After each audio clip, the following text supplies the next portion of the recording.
You do get a bit sulky, Bri. Yeah, but you're going to, aren't you? I was just too scared to say, what about this one? No. What about this one? Horrible. Do you know why? It's what because it's up to me too then much mileage. to rebook the hotel for another night, then extend there the you go rental. Again. It's up to me. Yes. It's not all up to you. But it would have been. I'm here, Brian.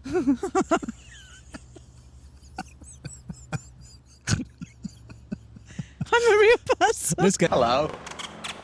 Daddy, I love him. Mother thanks you. Right, Mr. DeMille, I'm ready for my close-up. Hello and welcome to the It's Drama podcast. I'm Brian.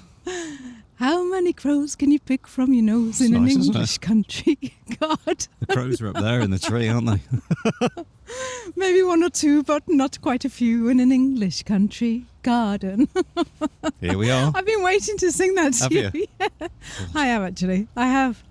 Because I thought, what song can I sing for the podcast? Yeah. And then But for those of you who don't know what a crow is. Bogey. Yeah. That's what some English people call bogies. Yeah, crows. do you remember when you were a kid and you'd be like, Yeah. what's the worst song you can sing? And that's what it was when we were kids, is how many crows can you pick from your nose in an English country garden? And I used to think, you just think you're being so daring singing it, didn't you? Like, don't let the teacher hear you singing that. Anyway, hello and welcome back to the podcast. The It's a Drama podcast. I'm Liz. I'm Brian. And we're here today in an English country garden. Yes. And that's why I thought I'd sing you that Somerset. song. In Somerset, in England. Yeah.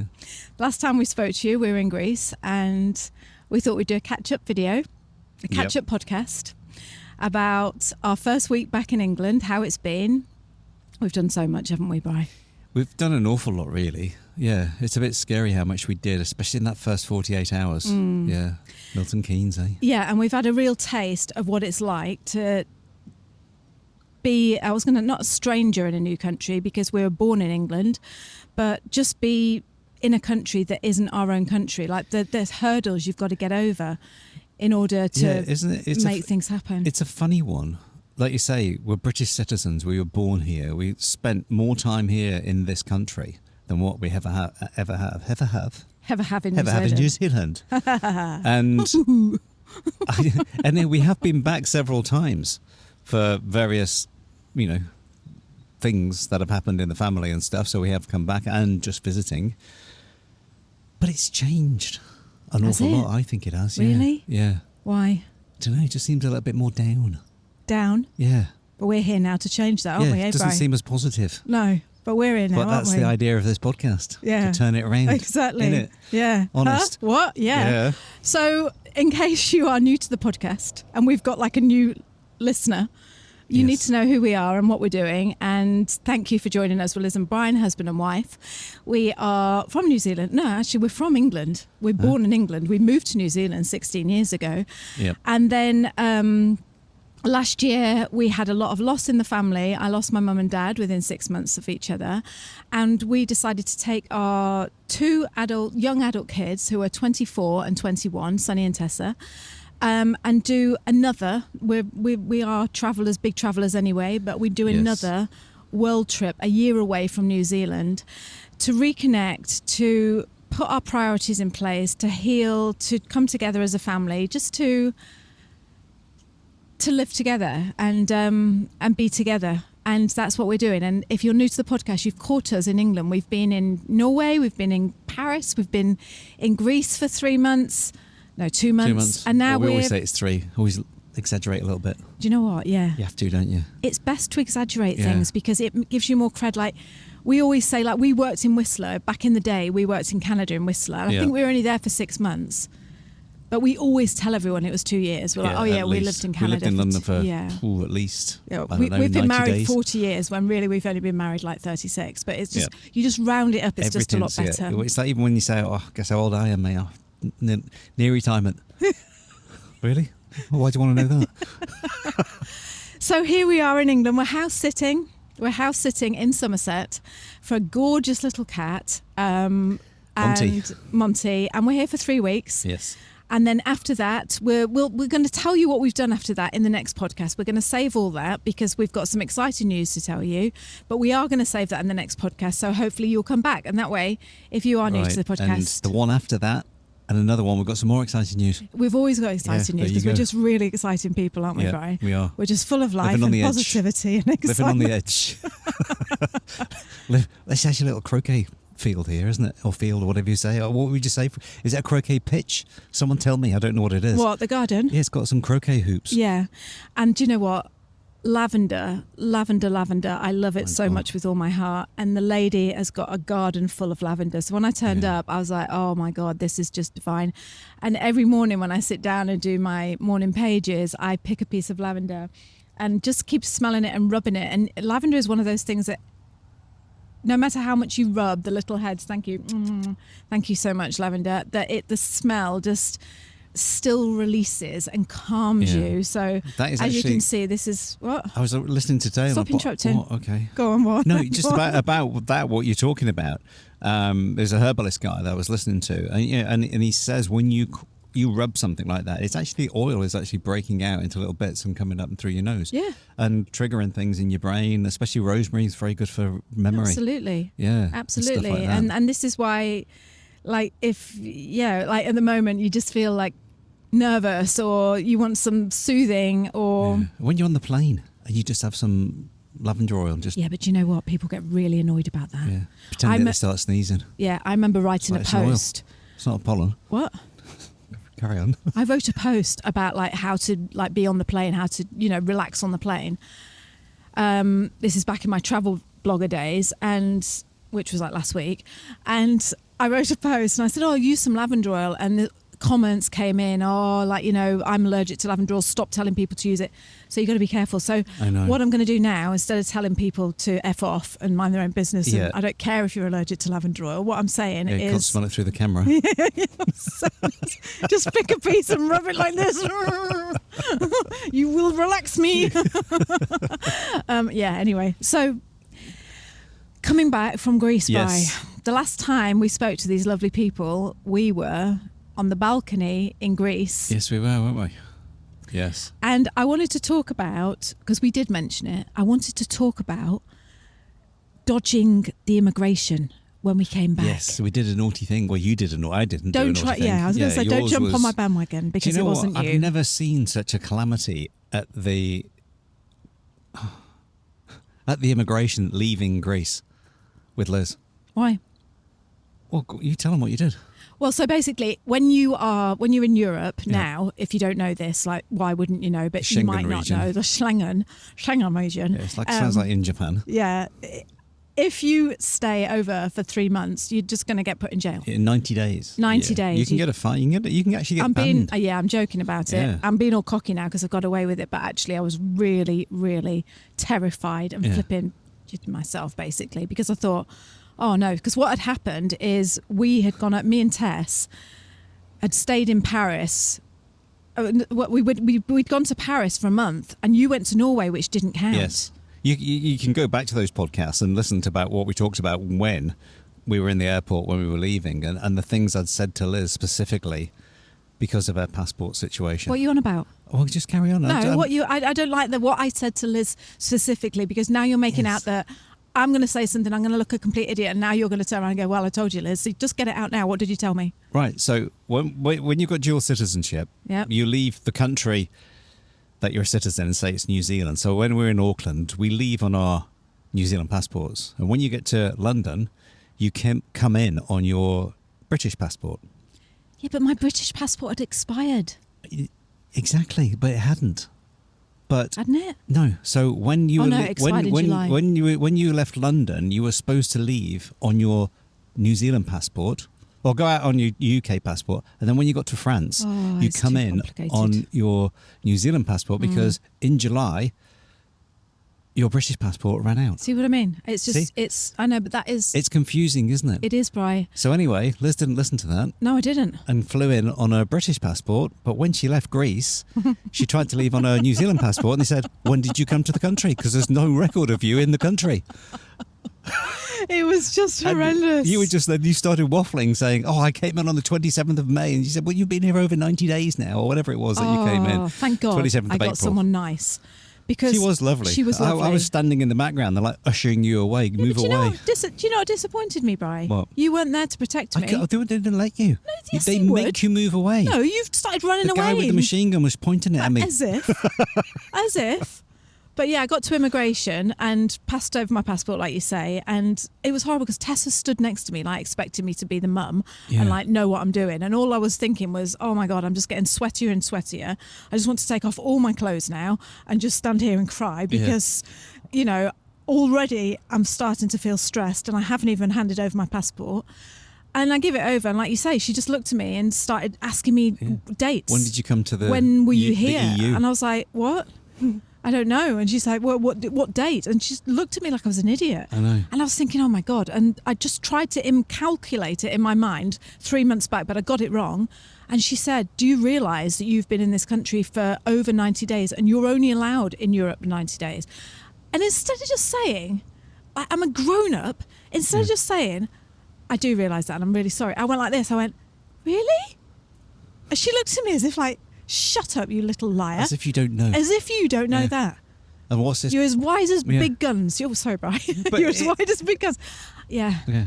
It was a bit embarrassing, but the fact is... Why was it embarrassing? Because you should have given the British passport, which was out of date, and gone, look, that's when I came in. But in theory, then you're not allowed to travel. What? Because then you're not allowed to travel, so No. then you've got to travel on your... Anyway, it's complicated being dual citizen, isn't it? It is. Yeah. And I reckon they know. Well, you've just applied for your new British passport, so you have to then tell them that you're now dual citizenship because it was, I don't know, however long ago it was. Do you think it flashes up on the screen? You know when you put your passport in. So say I know we're dual citizenships, but we've only been dual citizenship for the last 5-6 years, isn't it? Yeah, 6 years, 7 years. We've been 8 travelling years? loads since then. Yeah, but your passport was 10 years and it runs out after 10 years, doesn't it? What do you mean? Well, last time you applied for it, you weren't a citizen in New Zealand. Oh, is that why we got away with it when we went to Europe so you didn't in have to do all 2022? that. Yeah, so we didn't have to have...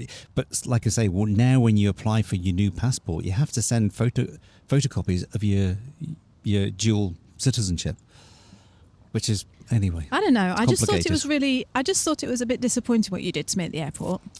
Because I thought... I should have gone behind you. Yeah. I think what it was. But you were having trouble scanning your passport so much in the automatic scanning machine. I was ushered through and like, move away, please, sir, and go through immigration. Yeah, so I couldn't wait for you. Well, anyway, I did it. I am, a legal alien now. Yes, you're back in legal England. And at least I can live to say, Brian, I busted, I dodged. Yes. I dodged the shenanigan. Yeah. I did it. Schengen region. Yeah, I did it. Yeah. And you did it's really something well. that I can take to my grave, really, isn't it? It is. Because you did 93 days. Yeah, I did. You naughty girl. Yeah. Yeah. So anyway, so we made that through, got away with that, so that's good because gives us a bit of fret. I wouldn't recommend it. It's not worth it. But this is the crazy Honestly, thing, it's not isn't worth it? When you went to Paris, they should have looked at your passport and gone, "How long are you here for?" Because normally you need 3 months, don't you? They speak French. So? Well, how are they going to ask How me long that? are you here for? Hello? Oh, I don't know. I just think it was a damn sight easier when we could just go into Europe. Bloody Brexit, eh? I know. And Shit, stay in Europe. Yeah. For And- as long as you want. Yeah. Yeah. And you've changed your tune because when Brexit came out, you were like, oh, yeah, I vote Brexit. No, I didn't vote Brexit. I didn't even vote for Brexit. That's nice. I'll get cancelled now by all the Brexitites. I just said... I'm just winding him up. I said Oh my God. it will happen. And everyone else was like, no, it won't, no, it won't. It's like, it All will. I cared about was the flipping currency because we had like 100 grand sitting in, our life But there were- savings and they just halved There was in value. too many older people than me voting for it out because they want it back to the old days. Well, we just want the good of the good. That's the thing. You do. We want the best of the best. Yeah, We you want do. the best you for want the to be country. ruled by Britain, but be Yes. able to go to Europe Of whenever you course. want. And we Yeah. want to be able to just stay as long as we Yeah. want. Yeah. Get a job in a little cocktail bar. It was For easy cash, then. under the table. I know. Yeah, I no know. tax. Yeah. Yeah, So anyway, all that has stopped now, and you've got to behave yourself and just keep out of Europe for 3 months. So Yeah. that's what we're doing. Yeah. Right. What's the other thing I wanted to talk about? Oh God. Uh, That plain food. It was a bit shit, wasn't it? We Brian. shouldn't. What? What? We should have just hung out. Oh, I thought you were going to say we shouldn't say anything about Ryanair. Was it Ryanair we flew with? No, it was really good. EasyJet. We flew EasyJet. So, if you're listening on EasyJet, Mr. Stophelos or whatever your name was. No, first of all, he was a great guy who started EasyJet. Was it? Yeah. Is that why it flies from Greece? Yeah, but it has a nice section in the Athens airport. EasyJet. Does it? Yeah, it does.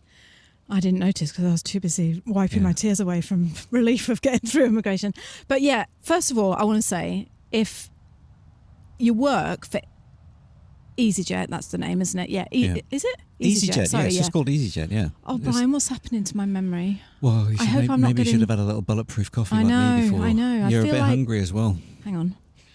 You need some rosemary. Oh, that's better. Cognitive okay, restore. so first of all, if you work for EasyJet, I just want to say I love you.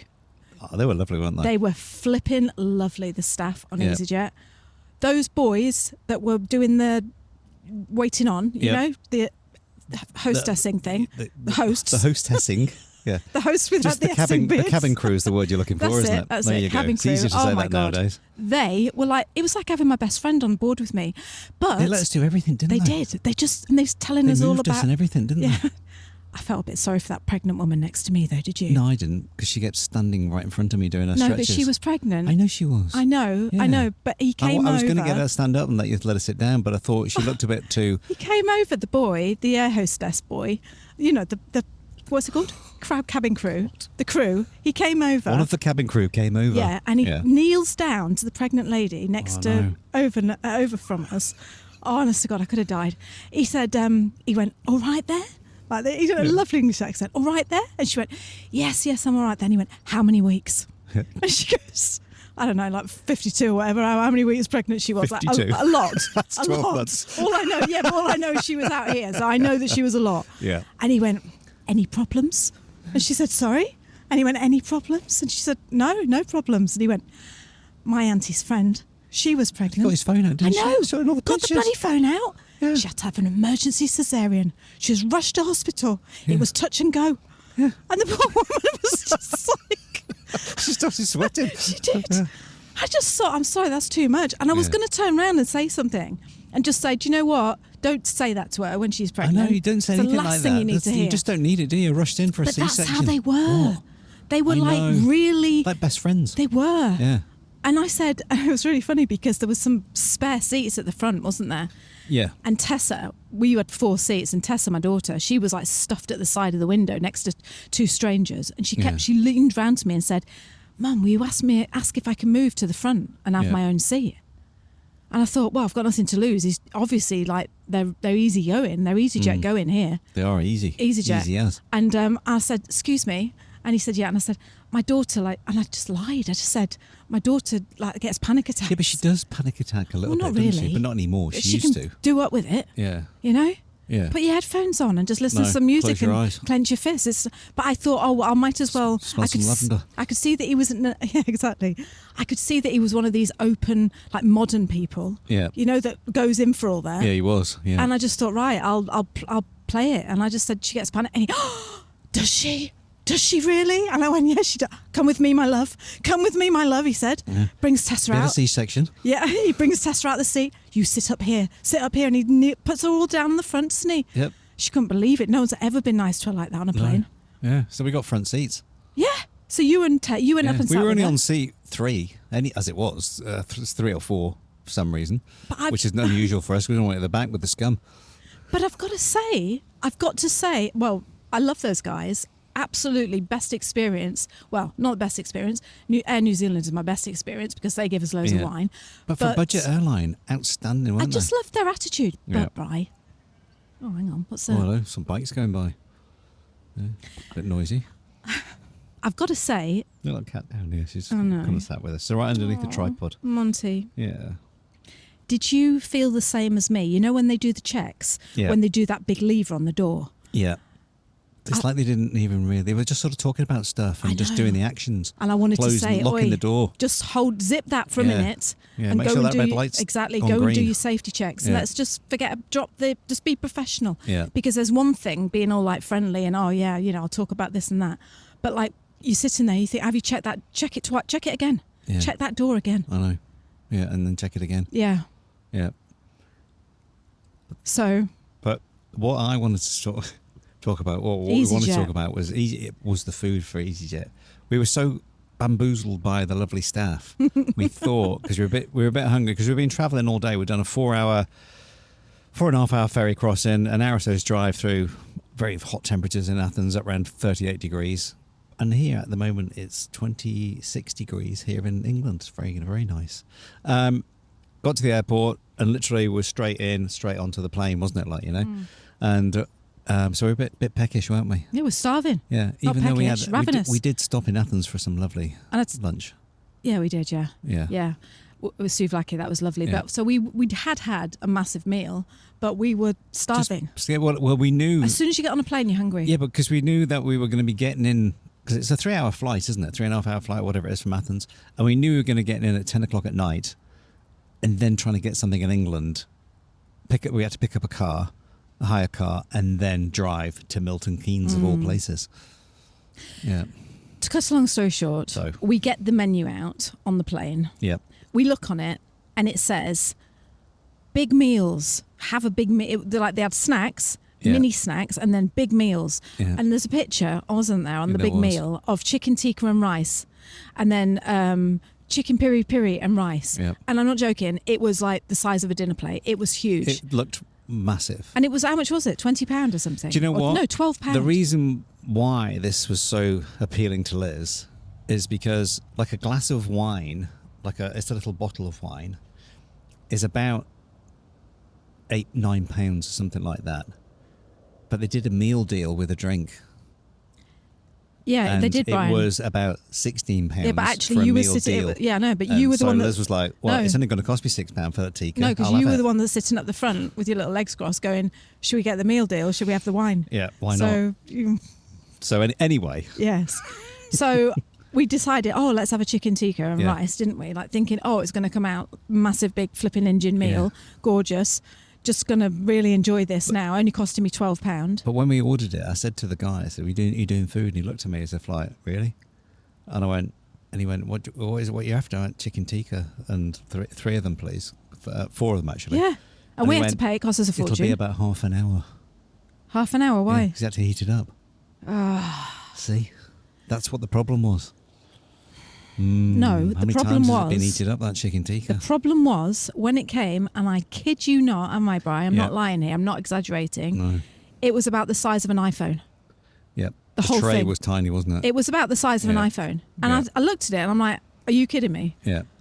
Are you actually kidding me? Yeah. £12 for that. And by the time I'd peeled the cellophane off that was like stuck because it had been microwaved that hard or heated up However that hard, they heat it. Yeah. there was like about 3 teaspoons of stuff. I think there was one piece of chicken in it. Yeah. In the middle. Square piece of chicken. I've never seen a square Couldn't piece believe of chicken. it. And you can see all the regulars because we're stupid and we don't know. We don't and we're know like, these we things. don't Never fly flown EasyJet. EasyJet. No. No. And we've got no idea about this. Yeah. And you could see the regulars looking over as if like, you idiots. Yeah. You'll be paying for You that tomorrow stupid and the next day. fools. Yeah, exactly. And the next day. What was in it? I don't know. It wasn't food. Oh my God. So that was horrible. There's a lot of fibre, apparently. What? A lot of fibre in there, apparently. What do you mean? For 2 days. Anyway. So yeah, that was that, wasn't it? And but yeah, so the food was rubbish. Yeah. But I don't know. I love that English. Just like, you're all right, love. Yeah, they're just doing the job. Yeah, but it's they just like the are. best, because they were both sitting in front of us, getting ready to land and everything. And he was just talking about how he was training to be a pilot. The one was on the he? Is that what he was talking that's about? And he said, I won't be doing this and I'm going to be that. And the other guy just looked at him and went, well, we'll be home in half an hour, won't we? As if like, shut up. Would you People landed.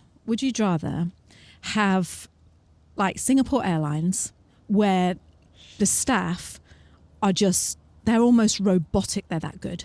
Yes. They are just, nothing phases them. Yeah, and they're like little dolls, aren't they? they are. They're just Yeah. beautiful little dolls and Even the men and the women. Barbie and Yeah. Kens in Yeah. Singapore dress, Yeah.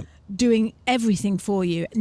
The food is lovely on Singapore Airlines. It's very Singaporean. It's whatever they call it. it's very lovely. And I don't know, you just know. Yeah. Like, it's like when you fly, for me, it's like when I fly British Airways, Singapore Airlines, Air New Zealand. And what's that American one that's really good that we flew that time?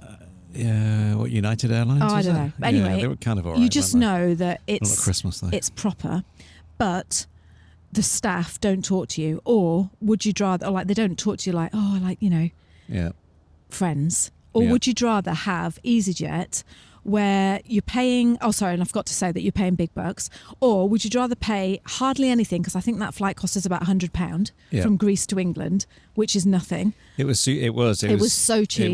It was very, very cheap. So would you rather pay nothing? And that's paying for cases and things as well, because we had 23, we had, being coming from New Zealand, obviously, we've got big cases, and I want to go up in the overhead locker as well. So I just think, I don't know, for short haul, because there's no screens, there's no entertainment, it's very there basic. Is entertainment. Well, standing there is, there in front of you just listen to the people. Yeah. Because the captain came out halfway through, and he's just standing having a coffee, talking to them all. I know. Who's flying the plane while he's there? It's like everybody's pressing the buzzer back here, but no one was moving. But they're all just having a chat, all drinking coffee. I know. So that's my question. Talking. Would so you rather being at the front, wasn't it? Yeah, but would you rather have that, or does it make you feel a bit weird that it's like being on a bus? Bri, you're not on a bus, are and you? The conductors and people are all chatting, like, I don't know. Yeah, I don't know what it is. I know. It just felt very friendly, didn't it? Yeah.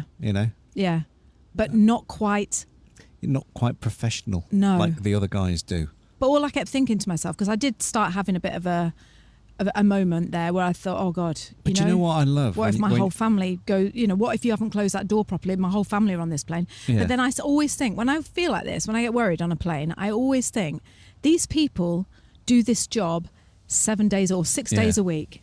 They're always in the air. They're always flying here and there. Yeah.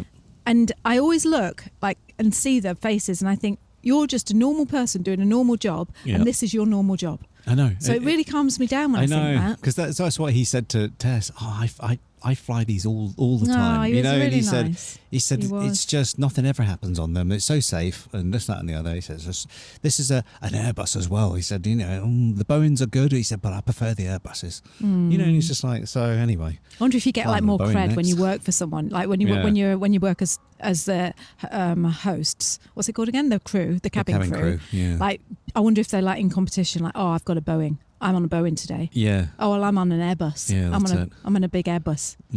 We've got chicken tikka on ours. Yeah, but yeah, we've got microwave. You've only got one of the meters that takes half an hour. We can just go, certainly, bing. Here it is, just like being in an English cafe. Oh, hey, I tell you what, talking about English cafes, we'll talk about this. No, actually, we should just, I'll just say it because I've just said it now. Like what? What's with the cash only in the Chinese restaurants? I don't know. Cash only? Yeah. Go for a Chinese here in New Zealand. Where am I again? England. Cash only. Yeah, what's all that about? Surely they're not allowed to do that, Bryce. Why? Tax evasion. Well, it is, but you can't prove that. It's as simple as that, isn't it? I think what annoys you is like, because you don't have an English card. Most of these machines that you go to in the spa, which is like a Foursquare or a 7-Eleven type setup, sometimes they don't take international cards. So you're there and you're trying to get cash out for the Chinese around the corner that you're trying to get the order in before it closes, and you can't get the cash out. No. Luckily, that hasn't happened to us because it did happen to me. Well, how did you get the money then to pay for that Chinese? Well, luckily, I had my British bank account still works. Which one? The Lloyd's account. Oh, the one that I'm not a member of. The one that the one that you need to verify your address back in New Zealand, because they do send That's not it fair, all the way over because there. that's my money in that account. Yeah, that's my book money. Not anymore. That one of the Chinese. So anyway, coming back to England, right? So we get to England, don't we? And we hire a car and drive to Milton Keynes. You've never been to Milton Keynes before, have you?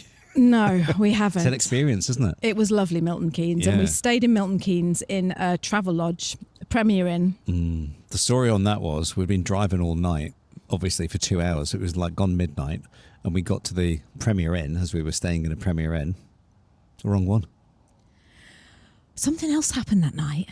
What was it? Well, it was mainly that. No, everything was going wrong. The M25 was closed. Yeah, you didn't turn the Wi-Fi on, and you didn't know. No, yeah, we were still on the Cosmot On our Greek sim. Greek sim. So our phone didn't work properly. Which that's a bit of a, it's a bit of a hack. €16, unlimited data, and it works. We're still in using England. it.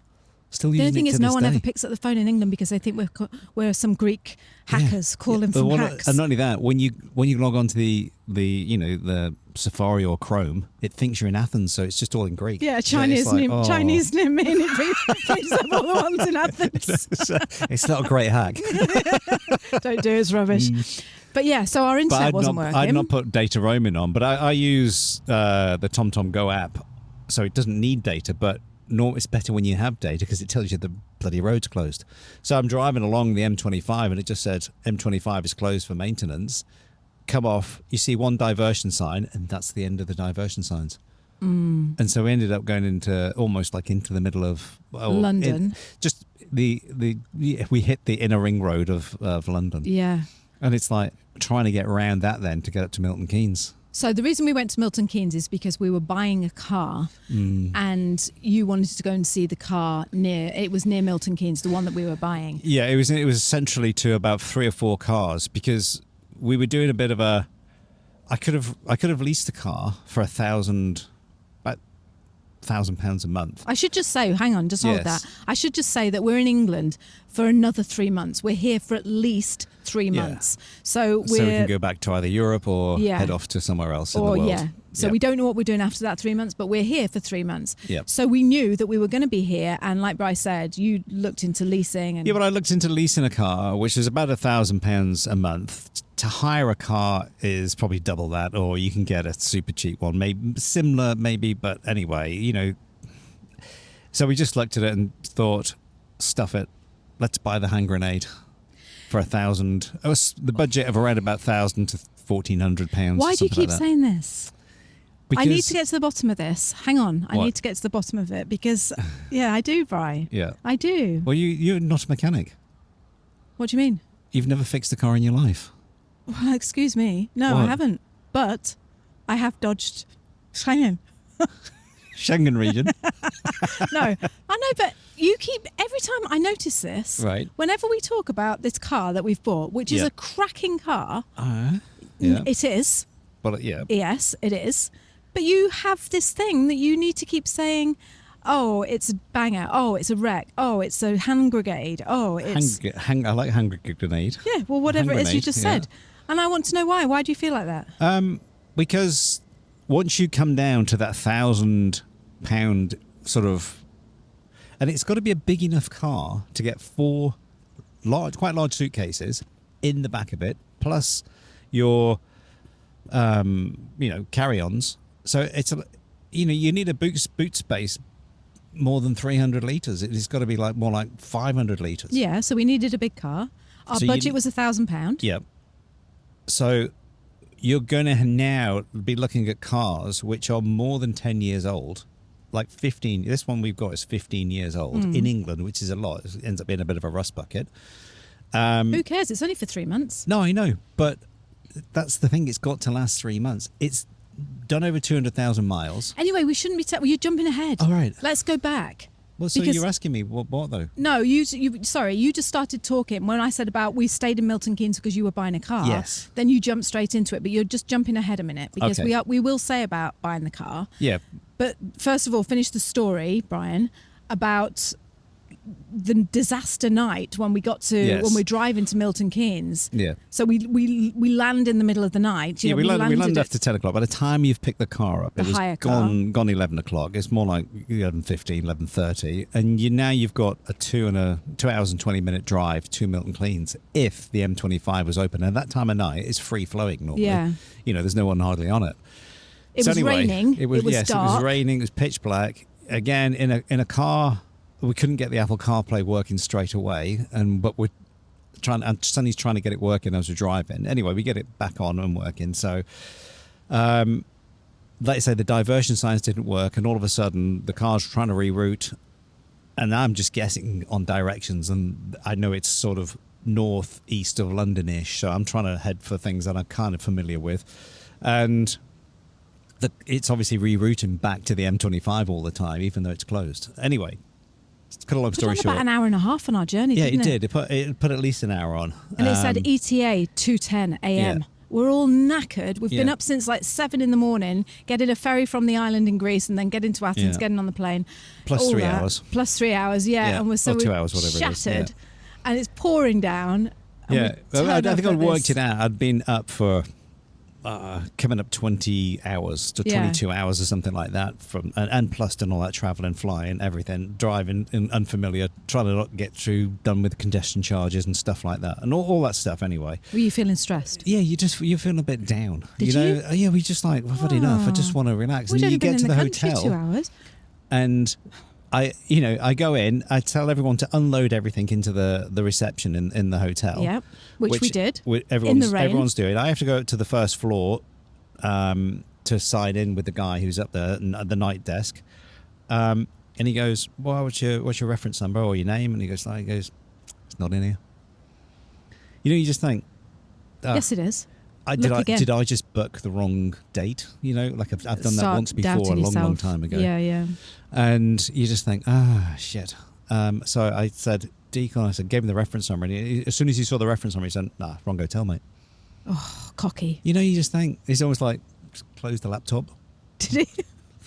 I said, "Where is it?" And he said, "It's only a couple of miles down the road. You got to go along and you see this thing, you turn left and right." And But you know what? I was so proud of our family. Yeah, I know, because I came down, didn't I? you And were you all looked stormed down. crestfallen, like, because like, get everything back in. Because these cases, they weigh a flipping well, they're ton.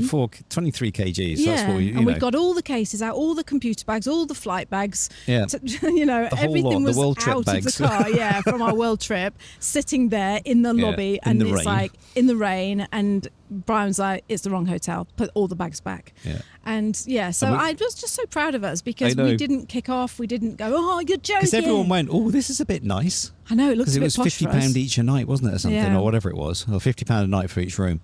And we have a saying in the house, don't we, or in the family? It's from Horrid Henry, isn't it? And the car drove on, because he'd see all these nice places, and we never stay in them. Yeah. And the car drove on. And then we go back in the car. It's like, and the car drove on, thinking, where are we going now? And so the car drove on. Yeah. And you just Bye, think, nice hotel. Yeah. But yeah, we stayed in, we got there and it was I fine. think we got to bed at 3:00 in the end. And then the next day we get up and we go and look at the car that you had sourced. Do you know what? Hang on. Yeah. Don't start defending yourself yet, Brian. I'm not defending Yes, myself. you are. I know. Yeah. We got in the car, me, you Yep. and Sonny, because Sonny came halves with us on the car. Yep. He wanted to pay half so he could, own half of it and drive it. So me, Brian and Sonny got in the car and we drove up the country Yep. to go and see About 2-hour drive, wasn't it? 2-hour drive Yep. to see the car that you had sourced from Greece that you'd Yes. promised us was going to be like, this is the best car. Well, do you know what? There's 3 cars I was looking at. Here's the 3 cars. Well, it wasn't actually. There was 3 cars. It was Tell us, Brian. Go on, tell us. It was a Ford Mondeo. And I know the Mondeo is a good car because I've driven quite a few, because you used to work for a hire company. And I always used to say, it was one of my favourite cars to drive for a family saloon. It just felt all right. And the other car, so the ones I was looking at, they were 2009, 2010. There was 2 of them, all done over 200,000 miles. But there was the trusty Toyota, the Toyota Aventus. One Yep. of, Toyota's, it's a family car, bulletproof D4D engine, apparently. You're excited. You kept Only showing me the thing pictures. it had done was 300,000 miles. And it was a 2012, so it was a little bit newer I know. than all the others. Yeah. But it'd done the mileage. And then I thought, it's a Toyota. What's wrong with Toyotas? No. Nothing. They never go wrong, honest. No. Yeah. And you've never ever said on this podcast, We own a Toyota I hate in England. Toyotas, I'm never buying another No, one. You've never said we that. had original Toyota RAV4, which was a good car. It was, Yeah. in the Parker's Guide. So it what got 5 happened when we stars. got to the place to buy the car? What happened, Bri? What happened was the little person who had put it on had used the original pictures that he'd bought the bloody car from. This is making you angry. It was really making me angry because Yeah, I can see that. we turned up and it said it's in the Stafford showroom. Okay. We'll go to the Stafford showroom. What was the Stafford showroom, Liz? Top of Asda's car park. Wasn't it? It was a bit weird, wasn't it? Dodgy as hell. It was just, there was actually a little porter cabin selling cars there. Was But there? ours was I thought at that was the a end. toilet. Ours was at the end of the line, wasn't it? And when we got there, we got out the car. driving up and it's like, what is this? And not only that, you're in a brand spanking new rental, so you look like you've got the money, don't you? And we walked out, and as soon as I saw it, I thought, that doesn't look like the same car. It looks like the same car, but it's a little bit lower. Really? Yeah. So it had been lowered for one What, thing. tyres No, sliced? they'd basically lowered the suspension, cut the springs, and drop right. it down a little bit. Yeah. It was like a shed inside.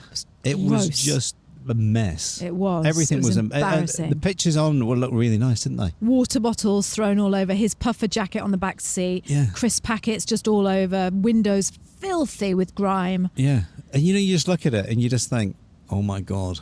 Not only that, the bumper was nearly hanging off the front and it was all split across the back. And it's just like, it's nothing. And how much did he want for it? £1,200, wasn't it? It was £1,200. Because we said, yeah. we'll knock him down to £1,300, yeah, whatever it was. And 2 £1,250, hours yeah, up yeah. the country to Yeah. see that pile of crap. I didn't even, the guy said, oh, he's not, he's on his way over. And I'm like, really? I just said no. And we got back in the car, didn't we? Yeah. And it was so, you just feel really like, oh, I've been done over here. Even though we haven't spent it, you just wasted time and money driving up through everything, And then it was like, oh, do I then go for the Ford Mondeo, which is back down Milton Keynes way towards London? And then we all then get our phones out and start looking for cars, don't we? Oh, well, hang on. Again. Hang on. Yeah. Hang on. No, Bri. Go on. Because you're always having a go at me. Oh, you didn't do this list with your passport. You didn't do that with your passport. Can you please just give me a little bit of credit? Yeah, sure. Right, go on then. Tell me. Tell them whatever. Tell everyone what I did. Got your phone out and started looking for a car. No, I didn't. Did you? I What did you say? rescued the moment. Did you? What did you say? You know what I said. That's was really probably horrible of you not to do you give know me what? that I probably credit, can't right? remember because I was Yes, so you can. I know you can. annoyed. Well, just jog my memory. Right. Well, the thing is, I could see that you were really, really crestfallen. Yeah. Because you had your heart set on that Cambrai, whatever it was. It was a Toyota. Toyota Avensis. Yes, that. And you showed me the pictures and you're like, oh, this is going to be, Liz, I know it's done a lot of miles and everything, but it'll really do It's us. only going to last 3 months. It'll only last 3 months, Liz. And this is the car that your dad used to have when he was working in Newquay. As a rep. You want it as a rep. And we're going to love this car, Liz. And I could see that you'd wound us all up and we trusted your judgment. The 2012 model had better suspension at the front, so it handled more like a Mondeo. Exactly. And I'd watched you in Greece, Bright. I'd watched you in cafes. I was going to buy scrolling. it. I know you were. I was only going to buy it and just like, God, I you know. didn't. But that's when you just think, no. But I watched you, so England. I could see, I had clocked what you had been doing, how much research you'd put into this. Yeah. And I also saw your face when you got out at the top of Asda car park and you looked at me and Sonny as if It's not Asda's problem, by the way. Yeah, you looked at me and Sonny as if I've let you down. I've let the family down. I know that that's what you were thinking. Yeah, but it was because you just think, I was asking him all questions. He's got, it's really good. It's bulletproof know, engine, that's not this, your that, and the other, fault. and it's got new not tyres your on it. fault. It's like, well, they were new at one time. Yeah. They're not new anymore. But that wasn't your fault. Yeah. That was a rip-off little knobhead who's just ripping you off. Yeah. And that had nothing to do with you. Yeah. But you took it personally and you said, you got in the car and you went, well, that's that. Basically. Yeah, but we were running out of time. Yeah, we're running out of time. Now what we're going to do? Then Yeah. I could see you were getting because you were taking it personally. You were taking it personally. Well, you do. As the head of the family. Yeah. You were like, oh my God, I've let everyone down. Now what we're going to do? Yeah. And then not only that, I've told Sonny he's going to buy half of it. And now it's all going to go and nothing's going to work. And you were like, let's just go. And I said to you, hang on a minute. We're in wherever we were. We're in the Midlands. Yeah, we're in the Midlands. Yeah. Surely. The home of the shit car. Surely there's. Don't say that. Well, it is. It's where, it's not. it's where MG was. Not MG, British Leyland was. Yeah, but people Anyway, listening, they're shit Midlands, cars. they've got that. Yeah. And so I could see, Apart from and Land Rover. I just said, right, okay, we're in the Midlands, land of the good. Can we just Sorry, Sam. all get our cars out? Shut up. Just shush. Get our phones out and have a look and see. And you're like, no, I've done all that. I've already done that. There's no point in doing that. That's just a waste of time. Not for this price. Not for that price. You're not going to find anything. Everything's just a pile of crap and let's just go home and kill ourselves. And I'm like, no, Brian, let's just not do that. Can we let's kill just ourselves? Yeah, but that was the attitude. Oh, right. It's like, let's just stay. Life's over. Yeah, exactly. That's what it felt like. It felt like, God Bloody almighty, Toyota. really? Yeah. calm down. It's like, right, let's just sit here and let's go through. In fact, I said, let's go to a cafe, but you wouldn't do that. I said, let's go to a cafe, get a cup of tea. Time What? We've had plenty of time. It was because we'd got to bed so late. We'd actually left a lot later than I'd wanted to. So what? We had the next day. We could have done the next day. There was no rush. And it was like, let's just sit here and go through it. So that's why I'm saying give me credit, because it was like... No, it was. You were trying to just... Yes, look, and even Sonny got his phone out and started looking as well. And yes. It's family effort. It was. It's and no big we deal. were just silent at the side of the road for about half an hour. Mm. Just scroll. You're just scrolling through stuff and you just think... You do get a bit sulky, Bri. Yeah, but you're going to, aren't you? I was just too scared to say, what about this one? No. What about this one? Horrible. Do you know why? It's what about because this one? it's up to me Too then much mileage. to rebook the hotel for another night, then extend There you the go rental. again. It's up to me. Yes. It's not all up to you. But it would have been. I'm here, Brian.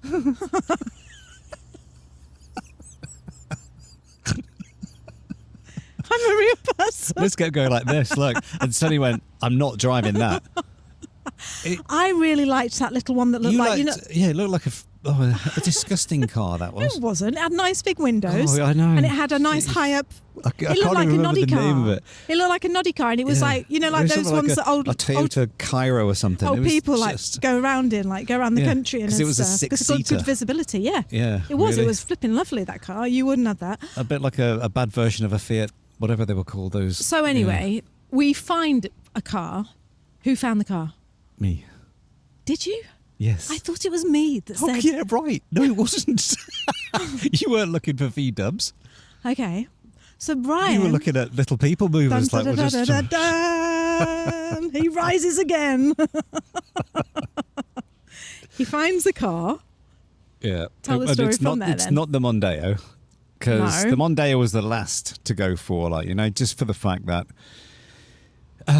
they're good cars, but anyway, they had a lot of trouble with their gearboxes and things, as in the automatics. There's a lot of, anyway, we won't go into that. But I have a Skoda at home in New Zealand, and it's Used to be rubbish Skodas, didn't they? Skodas, You wouldn't have bragged about no. that a few No, years, you 20 years wouldn't. You ago, Brian. You've been wouldn't. You'd just be embarrassed to say that. But And now you're saying it with pride. Yeah, my Skoda at home. Yeah, it's a the police skip drive on the it. driveway with 4 wheels. Yeah. Anyway, I just thought I know that style of estate car, the engine, the one they cheated on, which is the to the moon and back engine, which is the 2-litre TDI, and it's a 2010. What was it? Black, Euro 5 leather diesel. seats. Black. Yeah, it's got pretty well. It's gorgeous. It's very good for the price. It's brilliant. Yeah, it is. It's very good. Yes. Yeah, and And the guy that sold it to us was really He was nice. lovely, Where yeah. did we buy it? Where was it from? we bought it from Bedford, which is Bedford. literally 10 minutes away from Milton Keynes. I know. Because I was looking in the area, Liz was just looking over the whole country. No, I wasn't actually. I was For- looking in the area. I'm Yeah. not complete half-wit, Brian. No, I know you don't. Just trust me. I know. It's all over.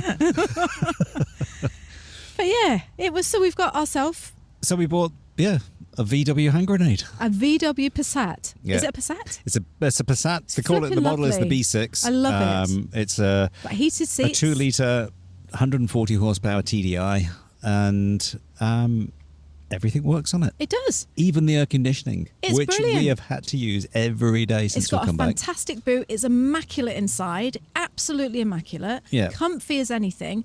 Goes really smoothly. Doesn't smell. It's really nice, No, isn't it's it? lovely. And Yeah. how much did we pay? £1,360. Yeah. You think we Bargain. paid $10,000 for our Skoda? Yeah. And that's no better But- than that. Oh, the Skoda's got I don't think it is. so much more in it. What? What? Well, it's automatic. Well, yeah. It's just everything's automatic on it. No. What? As in, the mirror dims, the windscreen wipers come When on, do you the ever use lights that? come on every day. When do you ever use a dim mirror?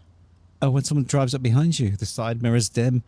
You don't. You just It's a swerve and go, Skoda. bloody It's a arsehole, Skoda get out Superb. from my side. It's got heated seats in the back. Yeah, it has It's got heat. Well, they just about yeah, it doesn't work everything, though. The that left one doesn't Skoda. work, but yeah. Yeah. Anyway, I just think for Apple the price, CarPlay. It's got the lot. I think for the price, Yeah. you are a very good man. Thank you. I was against it, wasn't I? I do not want to buy a cheap car. And that goes back to what we were saying before. It's, anything that's done over 200,000 miles, that's over 350,000 kilometers sort of thing, territory. But that means it's got good experience. Yeah, but I know that good engine knowledge. it's probably one of, we've got a good friend. It's not a good friend. It's my niece's husband. He is... he works, he's a marine salvage guy. He fixes everything. It's like when there's a ship going down or someone's collided into another ship, he's the guy who's head of the team that goes out. It's just the job you want. And not only that, he's an offshore lifeboatman as well, or inshore lifeboat, whatever they call it, where he's a helmsman and stuff like that. What's this got to do with our car? I'm just saying, when I turned up in it at his house, he went, "What are you doing in a Passat?" Did he? Yeah. And what did you say? I said, "What's wrong with the Passat?" It's my And new he car. said, "I've had a few of those. Best car ever made." Oh, I've never seen you look so Best happy car when he said that ever to you. made. I know. Yeah, but most people go, "What'd you buy that piece Is of that shit all for?" it takes, Bri? Yeah, Is it? yeah. He's a good It's all guy. you want. It's all Joe, anyone wants. I love you, Joe. I know. Yeah. Isn't it? It's all anyone wants. That's all you want. Though. Is to be you did told. something right. Yeah, I know. Yeah, that's all it is. I know. Isn't it? Sad, isn't it? It It's is. true, though. Even at my age, you just think, yeah. I know. But all anyone wants in the whole world is someone to go, "You've done the right thing there. Yeah. Well done. Good job." Yeah. Aw. So it was nice because most people go, "Should have bought a Toyota, mate." But do you know what, Bri? What? That's what you say to people. So you need to learn from that lesson. Yes, but that's the thing. Because you little Yeah. comments that you're making to people, like, "Oh, it's just a joke. Oh, Monday, Bedford piece of crap," or whatever you just said about England. That's where all the but rubbish everybody knows cars the are. British Leylands. They just used to fall to bits. Yeah, and but do you know what I could mean? You've got to be smell them 2 careful, miles Bri. back. Got to be careful. Burning oil. Because they're all feeling like you. I They know. just want to be Yeah. loved and Yeah. told they're doing the right thing. Modern day cars, they're all pretty good. You don't see that many on the side of the road, do you? Apart from Toyotas and Passats. So yeah, that's us. That's us. That's us. And like I say, we've gone on to do something. We found somewhere to live after. Well, we've got 10 days where we're homeless, but we'll tell you about that next week. Yep. And we found somewhere to live, and we'll tell you about that next week as well, because that's a big story and a big. It's another big story, isn't it? It is a big story and a Yeah. big thing. It's, So but that's what, we never talked about our trip from to take the hire car back, did we? How it made us felt that day when we were, again, me Brian, losing my head. But that's another story that no, we should actually, tell. you didn't lose your head. You didn't. At the end, I did. No, you didn't. I did to a degree. You thought that's what made me cry, didn't you? Yes, I did. It wasn't. No. That All wasn't right. what was made me cry. All right. What was it? Oh, should we tell No. the story or what? Well, you can do. What would, But what time is it now? I know, it's been going on and on, hasn't it? Yeah. Should we? Oh, look. Fact is, if they don't want to listen, they'll tune out by now. But Yeah. so we had a hire car in Athens. Yes. In Greece, and for a month, and we wanted to renew it, so we had to go back to Athens to renew it and get another Yeah, we car. couldn't do it over told you the about that phone. in another podcast, Yeah. so I'm not going to explain too much about it. So go back and listen to the other podcast. We had to drive to Athens. We had to get the ferry, go over to Athens, drive to the airport, swap the car over, bring the car back on the With ferry, a different company. different Yep. company, and come back to The island, all in one the day. island of Paros in one day. Yep. And I know that I did say to you on a podcast a couple of weeks ago that I'll tell you about that, because it was a hugely emotional time, and I knew that you thought. I did tell you that when we were sitting Yeah, I in did. that bar. Yeah, that but that's do you know not what? what? It was Yeah, I about. know, but the fact is, it probably triggered something in it or whatever it was. I mean, it was all a bit stressy because we had to do it on that particular day, and the day before, all the ferries in Greece had been cancelled because Yeah. of wind and everything. Yeah.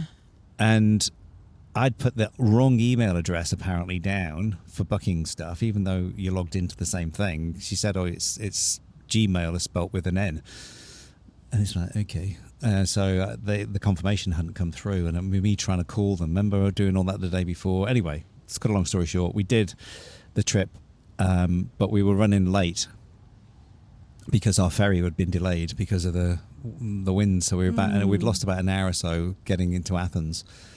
We had like a 2-hour turnaround to get off the ferry, drive over to the airport in Athens, get the new car, Yeah, return it should the have been old 3 car. hours, but we ended Yeah. up with 2 hours to do it. No, So we ended up with like an hour and a half. Yeah. And as soon as we got off the ferry with our car, like I don't know if you've ever been to Athens, but if you haven't, then especially around the port of Piraeus, it is mega busy. It's just cars flying all over the place, motorbikes coming right beside you, right next to the car. It's a it's a busy city. Yeah, I was trying to keep my head, because you when you get out the city, you get to toll roads. There's a couple of toll roads that you have to go through. Yeah.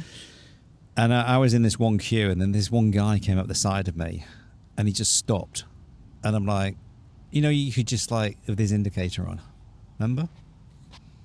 Well, carry on the story, because I can't remember what he's saying. And he was there in front of me, and I was just thought, be the man, be a gentleman, and let him in. And I oh right, the toll road, yeah, and let him in. And the kindest thing, he paid for our toll, and it was just like what was taking longer ended up being quicker, which was nice, wasn't it? The whole trip from as soon as we got off the ferry in Piraeus to go to the airport, it was just like go. It was like that. It was like, come on, we got to go. We're not going to make it. We had nowhere to stay that night. I mean, really thinking about it, we could have just said, do you know what? Let's not risk our lives. That's what the lovely guy who was the shuttle driver said, didn't he? Yeah, he said. Yeah, he did. He said, you're not going to make it because you haven't got time to make it. Yeah, he said, please don't try and make it. You're not going to make it. He said, you just go to Piraeus and go up the tower and drink a cocktail instead. Yeah, and he was so nice. I think he could see in our faces. We were trying. That we were really stressed. And looking back, again, it's one of those things that you get caught up in the moment.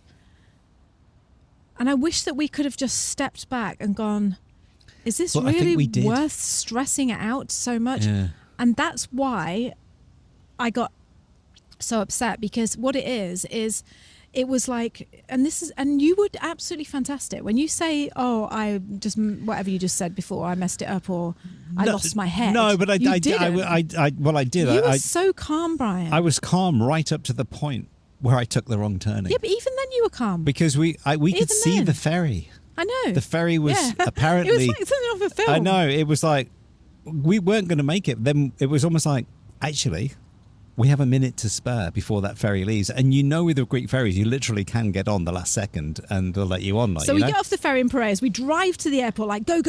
We get to the toll road. The guy in front of us pays for us. We're like, oh my God, this is amazing. We get to the car rental. We're like, can you prioritise us? We've got to go. He's like, you're not going to make it. Please don't try. No, we're going to try. Okay, well, I'll drop you at the airport. You can pick your new car up. So we pick our new car up. We're driving back to Piraeus now with literally on the ETA, on the same time as the sat-nav leaving. It's like your ferry is leaving at 6:10. Lots of speed cameras on the way. Yeah, and it was like your due arrival is 6:11. And we were like, just go. We can make it. And we pull up like on the ring road that goes around Piraeus port, where you can see all the ferries. And Brian goes, there's our ferry. There it is. Yeah. It hasn't left yet. And he took the wrong turn in and carried on. And it was like, yeah, that's it. It was like, cause it was, he had to take a loop around to get underneath the road to get back on the road to go back into the ferry terminal, Gate B or whatever. And now we look down on the ETA on the TomTom thing, and it was like 6:20 or something. It was 5 minutes on it, and it was like, shit, we've lost it. We've done all this for nothing. And it's just like, again, when you look back at it now, it's like, oh, for God's sake, really? Why didn't you just? You got Sonny and Tess on the island, which is 5 hours away by 4 or 5 hours away by ferry, and we've got nowhere to stay tonight. And it was just like, and we would have lost the ferry, the price of the ferry. Yeah, it would have cost us a lot of money. It would have cost the same as what it would have just done to extend. I know.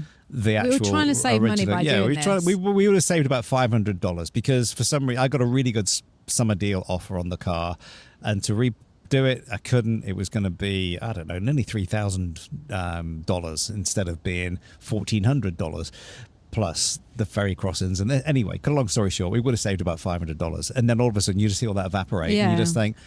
So he takes the wrong turning, and we're going round the ring road again now in Athens and coming down this turning. And I was just saying to you, it's fine. If we get there, it's fine. It's fine. We will make it. I always have this thing that I will future see things, and I will always see us getting on that ferry, driving on that ferry, on the car, and it keeps me calm. It's what is a nice little hack that I like to use. It's like, instead of seeing the worst, what's going to happen, see the best. You imagine yourself on that I do. ferry. I could imagine us driving on that ferry, ordering an ouzo and going, oh, we made it. Yeah. So I was fine. I was just like, I was keeping my head, but so were you. So were yeah, you. We were calm right the way weren't through. being like... No, you can't in Athens. No. You can't be a lunatic. I just think you were fantastic that day. You were absolutely fantastic because you were driving like in really, really, really busy situations, and you were just really, really calm, Bri. I don't know how you saw yourself, but you were just really, really calm. No, I knew it was calm because I was making myself calm, saying it will happen. It will. What will be, as such. So anyway. We pull up to the port at Piraeus, where the police, where the guards, whatever they're called, are letting people the on. port police. Port police are letting people on, and we pull up, and he's there in his white hat and his white coat and his white pants and his whistle and we go, we're getting the ferry to. Brian said we're on the ferry to now Paros, and he goes, the ferry to Paros has been delayed. Yeah, it will be in 2 hours. So what we could see was we could see the Blue Star 1, I think it was, or whatever it's called. That's the ferry we were on. It had only just turned up. So that is when I burst into tears. Right. And not all that was, but the reason that was, and I've done research into this, if you are grieving at the moment, if you're going through any sort of loss, you will know that your sense of your tolerance, you can't tolerate high stressful situations. Yes, yeah, I know. You just can't. Yeah. And that, I don't know, but yeah. Well, yeah, you can imagine. You can imagine. Yeah, exactly. It's you can't. Like, if you've been through anything traumatic, you just can't. And so you want everything to go calm. Hence the lavender. Like, you just want everything to be calm and easy. And that was like something way beyond that. Yeah, that was just like a different degree. Yeah, like the straw that broke the camel's back as such, yeah. That was the whole thing. That was the people weaving in front of us. I thought, you're going to kill yourself. We're going to knock you over. I know it. Like, you just stop it. Get away from our car. Yeah. Slow down. All of it. It was just so heightened and so stressful that when we finally got there, it was just Yeah. Yeah. And I'm coming to learn that now. Yeah. That don't put yourself in stressful situations like that. No. Whereas before my mum died and we had all this loss or anything that anyone's gone through, before that, you're hard as. You can take it. You can do it. It's like, bring it on. Yeah, I can cope. Yeah. And now I can't. And that's what that was. It was bloody hell. Yeah. What I can't do this. And that's why I cried. And Right. so that's that story.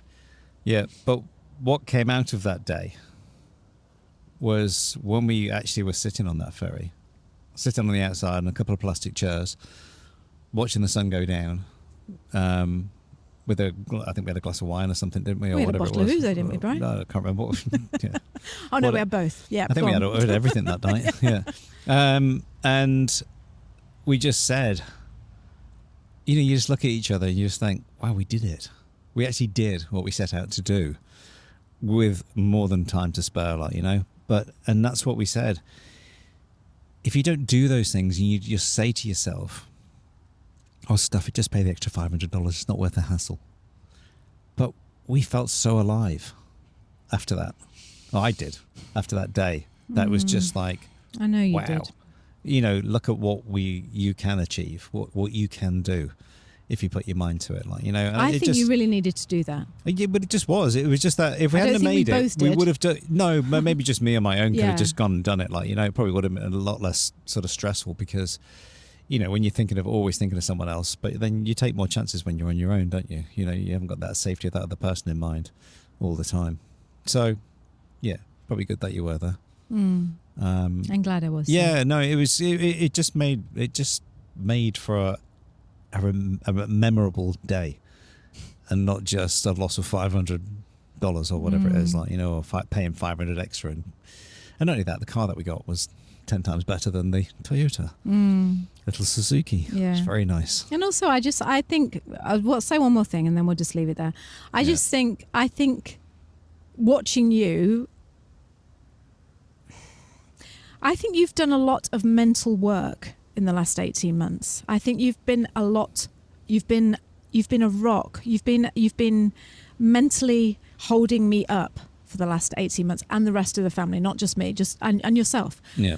And what I will say is when I saw you doing that drive in Athens, doing what you did in Athens, it was like seeing, it was like taking you out of your body and putting you back into a younger body and like going, look what I can do. It was, I don't know if that makes sense. No, I do. Does I know it? exactly Does it make sense? Yes, you do. It's like, this is what I do. This is what I do. Yeah, this is what I do. I am a man and I can do this. I can drive like this. I can get us here. I can do this. I can weave in and out this traffic. I can make it. And you can. I know you can.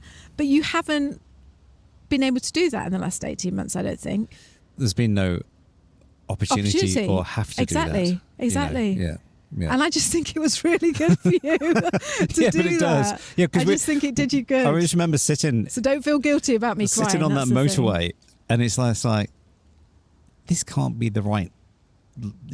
Why am I queuing for this? Because, and then you just look at your sat nav and you're like, let's say it's 2 lanes, and you go out of it and you realise everyone's turning right and it's chock, and the one I'm in is just free flowing, and you just think, and then that's where you've got to pull out and there's cars flying by, and you just think, what are you doing? He said, no, this is the right thing to do. So yes, I agree that when we were on the ferry going home, going back to the island to our children and having our ouzo, and I think that is a day that you certainly will not remember. You will not forget. And I think it was a good day for you to do that. And also I learned something from it, because it was like, do you know what, you need to remember this. Don't put yourself in highly stressful situations. No, it's not worth it. It's not. A little bit of stress is good. Well, it depends. It depends on the circumstances, doesn't it? But it does. Yeah, exactly. Anyway, that is that. And I think we'll leave it there. And next week we'll share with you all our other news that we've got to share with you. Yes, another stressful day in the life of Liz and Bry. Looking for a house not to buy, but to rent. In the UK, the UK. We're looking to rent a house in the UK. So thank you so much for joining us. Thank you for being here on the journey with us. We really, really appreciate you. As always, my heart beats with yours. Do not hesitate to reach out through the comments, through email, Liz at It's a Drama, Brian at It's a Drama. If you want to say hi, we read every single email and would love to hear from you. Actually, just scrap the Brian bit. Just stay with me. Stay with my side. Liz at It's a Drama. And if you haven't yet signed up for my free, I don't want to call it a newsletter. I was thinking about that today. I was like, it's not a newsletter. This is not a newsletter. This is something far, far, far better than a newsletter. A newsletter is like, oh, hi, we're doing this. Oh, guess where we are. This is not that. This is like a diary coming from here to you through way of essays and letters. It is a very, very in-depth, personal, raw, authentic, real, love-filled letter that I send to you whenever I feel inclined to do so. It's free. I would love to have you on that list. The people that are on there are my cherished people, really, really, really, really are.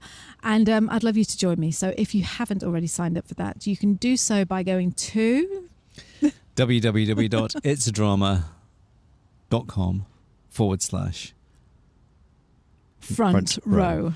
Yeah. Front row, as Not in front row seat. Yeah, I put you on the spot there a bit. So, I know what it is. Yeah, I'll leave the link in the description. But yeah, I would love to have you with me. But until next time, like I say, my heart beats with yours. You are beautiful. We appreciate you so much. And I will speak to you soon. Yep. So, kia kaha, stay strong. Kia u, stay true. And that goes for the ouzo on the ferry. Oh, should we do our video diary? Oh. Yes. I'll go over and I'll do my video. I know. Do you want me to? No, I'll do them. I'm going to do mine on the £1,000 car. We'll do a video diary. Okay, so stay around for that. Okay. Love you guys. Speak to you soon. Bye. Hello. It's the video diary. It's the extra bit. we just said after the podcast, we just recorded the podcast, and I said to Brian, right, let's go and do our audio journal things, our diary. And he's like, oh, it's just extra work to do. I don't think he really likes doing it.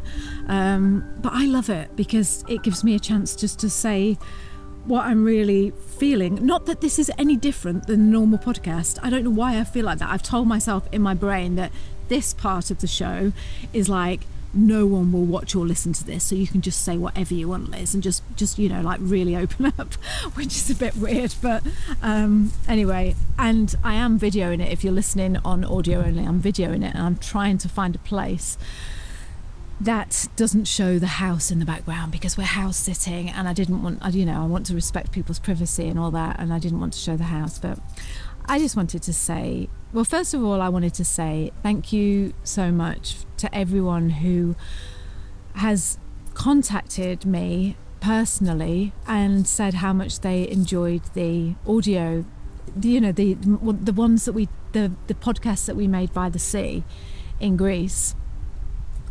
And that means so much to me, because I don't know if you picked up on this or not, but it was like doing those audio only where we're sitting by the sea and not, just chatting to each other. It was a therapy session.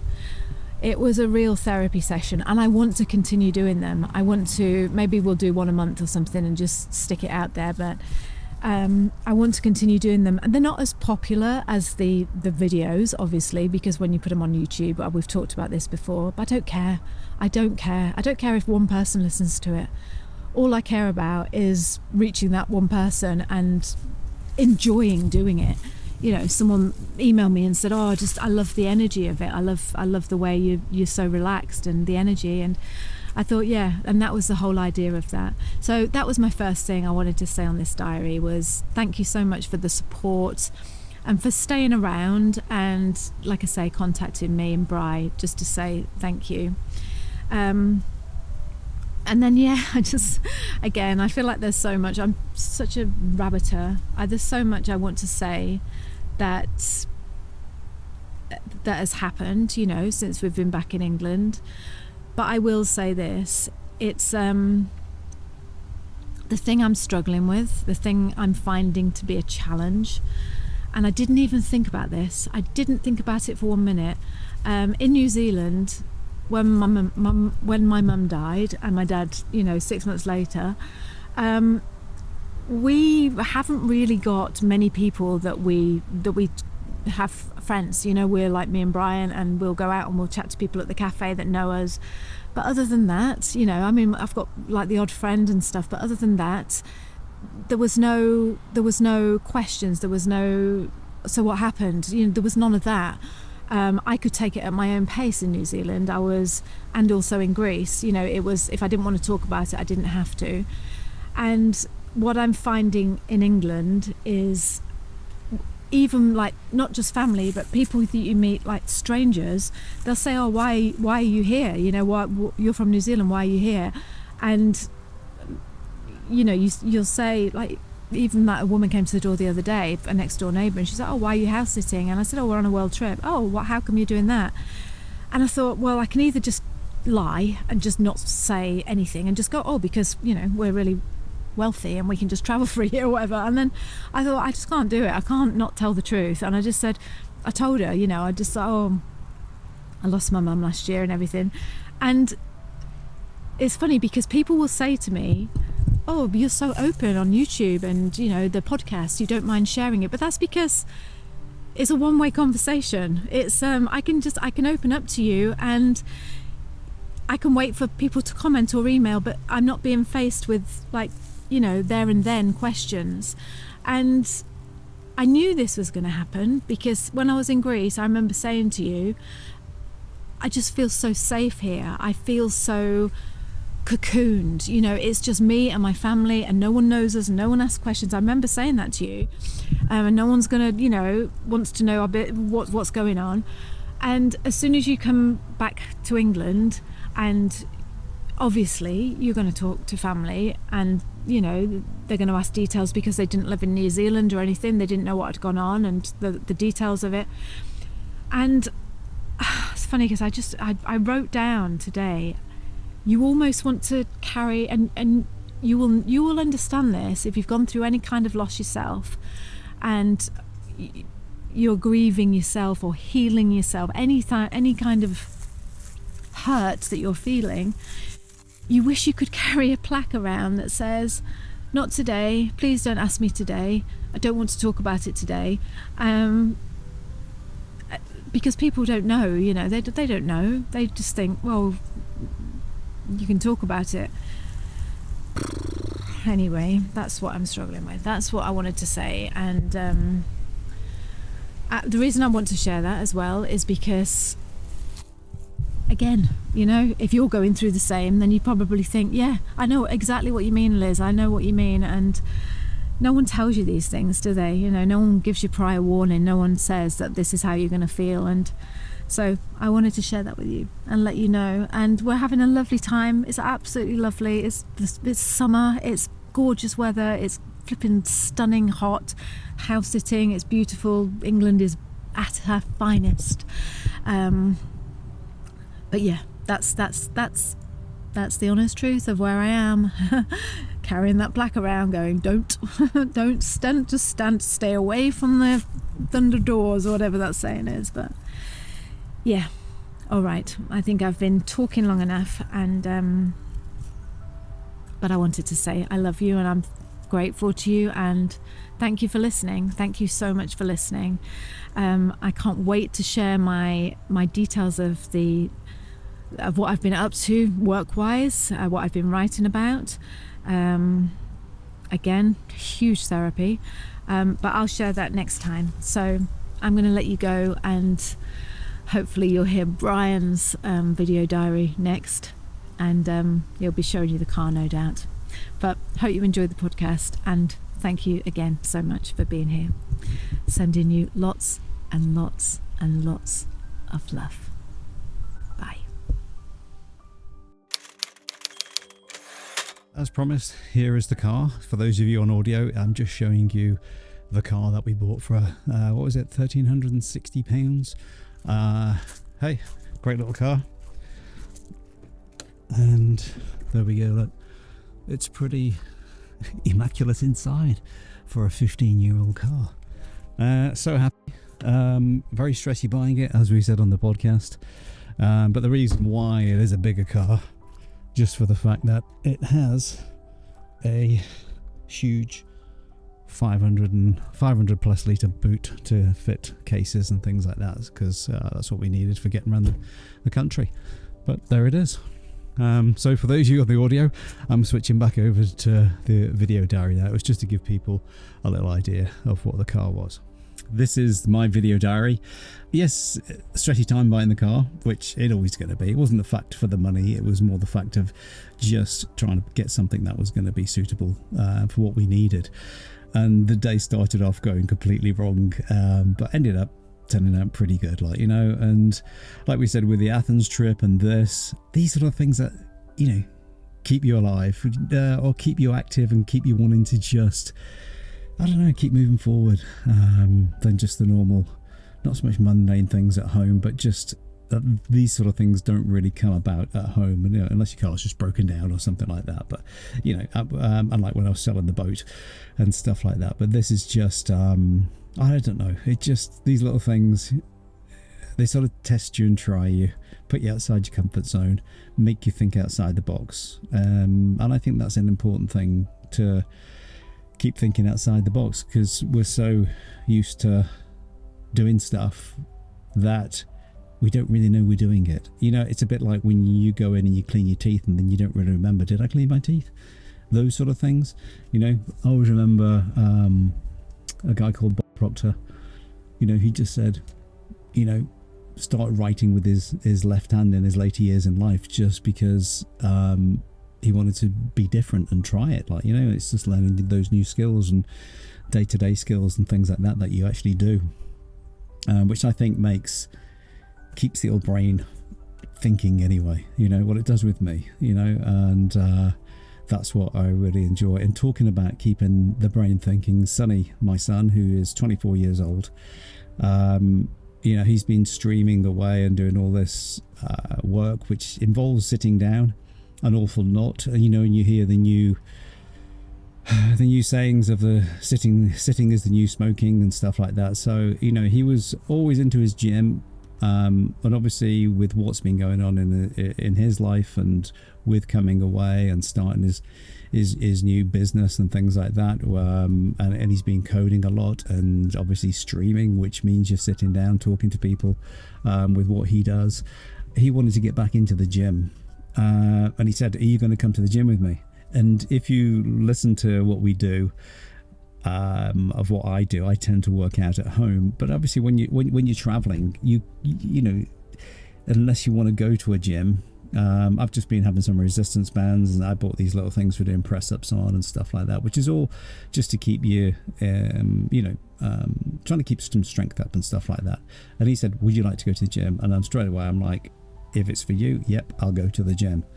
So I still do a similar type workout 3 days a week, and then I do 2 days with him, which is on legs, which I know he hates working out on legs, and I don't particularly enjoy working out on legs neither, because why would you? It's a hard exercise. It's squats and leg press and walking lunges with some heavy weights, around, I don't know, 20 kgs each or something like that. You're walking along trying to lunge after you've done some squats and you can't hardly walk. So it feels like I've been kicked up the backside, just for stretching muscles I haven't stretched really for the last 3 or 4 months since we left New Zealand. But you know what? It's been great to be able to spend time each morning just to drive to the gym with my son, catch up on things, and then he goes off and does his workout, I'll do mine, and then we do those leg days. And we kind of look forward to those a little bit more because we don't have our AirPods in, and we just chat and talk about stuff and saying, oh, my hamstrings cramping up, or this, that and the other. So that side of it, for that connection, and to actually get him motivated to get back into the gym, has made it all worthwhile. All the aches and pains. Like last night, we did a leg day yesterday, and I just went a bit too probably heavy on the leg presses, where you're laying backwards and you're pushing the weights up and down with your feet.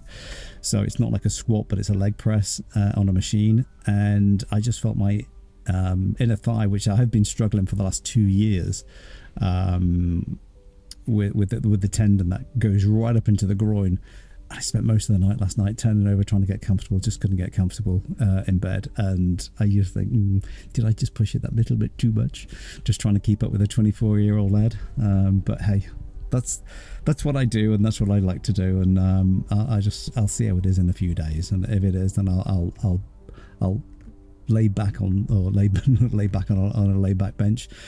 Just take it a bit easier on the weights, and just not try. I'm just trying to push him, because he's staying at the same weight as me at the moment, but I know he'll just go whoomp exponentially to mine. I'll just kind of peter out and stay at that one without doing any injury. Anyway, that's my little update for where we are. Really enjoying this trip and reconnecting with my family. I spent some time. I went to see my sister on her birthday, from Somerset back down to Cornwall to see her just for the day, and that was really great because I haven't really seen her on her birthday for many years, which was great because that's what this trip was about. It's about that reconnection, that healing journey, like Liz says, and just have a reconnection with your family, and spend some time with them. And obviously, like we said, we're looking at a house in Bath just for a couple of months, that mainly for our daughter Tess, that she can do some things as well regarding what she wants to do with her career. And then, like I say, we're open after that to where and whatever it is we want to go. So it's a bit unsettling, but it's just those reconnection times have been fantastic. Right, I'm going to say ta-ra for now, and don't forget, kia kaha, stay strong, and that means up in here, not just in your body as well. And kia u, stay true, and I'll see you on the next one. Take care now, bye.